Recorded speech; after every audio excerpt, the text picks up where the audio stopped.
Les grandes expositions font recette, un vrai succès populaire pour le nouveau musée d'art contemporain qui vient d'ouvrir à Vitry-sur-Seine, dans le Val-de-Marne.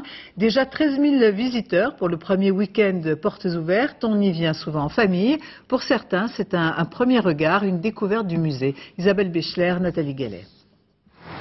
Ils ont été plus de 6 000 à faire la queue dans le froid près d'1 heure dimanche dernier pour profiter de la gratuité des portes ouvertes. Je vais un peu vous visiter. Ouais. Est-ce que vous allez au musée d'habitude? Non, c'est la première fois. On habite à côté, on peut voir ce qui se passe. Il n'y a pas beaucoup de sorties aussi au lycée, donc voilà. c'est génial, on va dire. Écoutez, comme c'est gratuit, on en profite et puis c'est tout.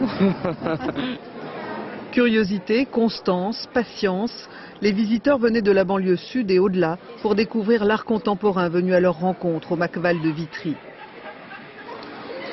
Les œuvres les plus ludiques ont convaincu les plus jeunes, bien sûr. À Vitry, il n'y a pas forcément des jeunes qui puissent aller sur Paris. Et ici, on a la chance de pouvoir avoir un petit peu de culture sur tout ce qui est peinture, sculpture et du XXe siècle, en fait. Donc, ça nous apporte un petit peu question culture générale.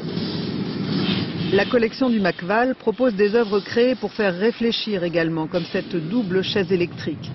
Des œuvres qui peuvent poser question et provoquer le dialogue avec les tout nouveaux agents d'accueil recrutés dans le voisinage.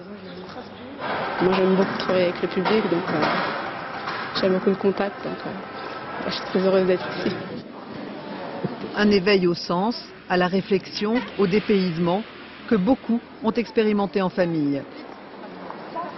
Il faut des activités comme ça, hein, c'est magnifique. Disons que les musées, c'est pas une sortie qu'on fait habituellement. Et là, le fait que vraiment on nous tende la main, on nous dise voilà, vous avez quand même l'opportunité de voir quand même quelque chose, pourquoi pas?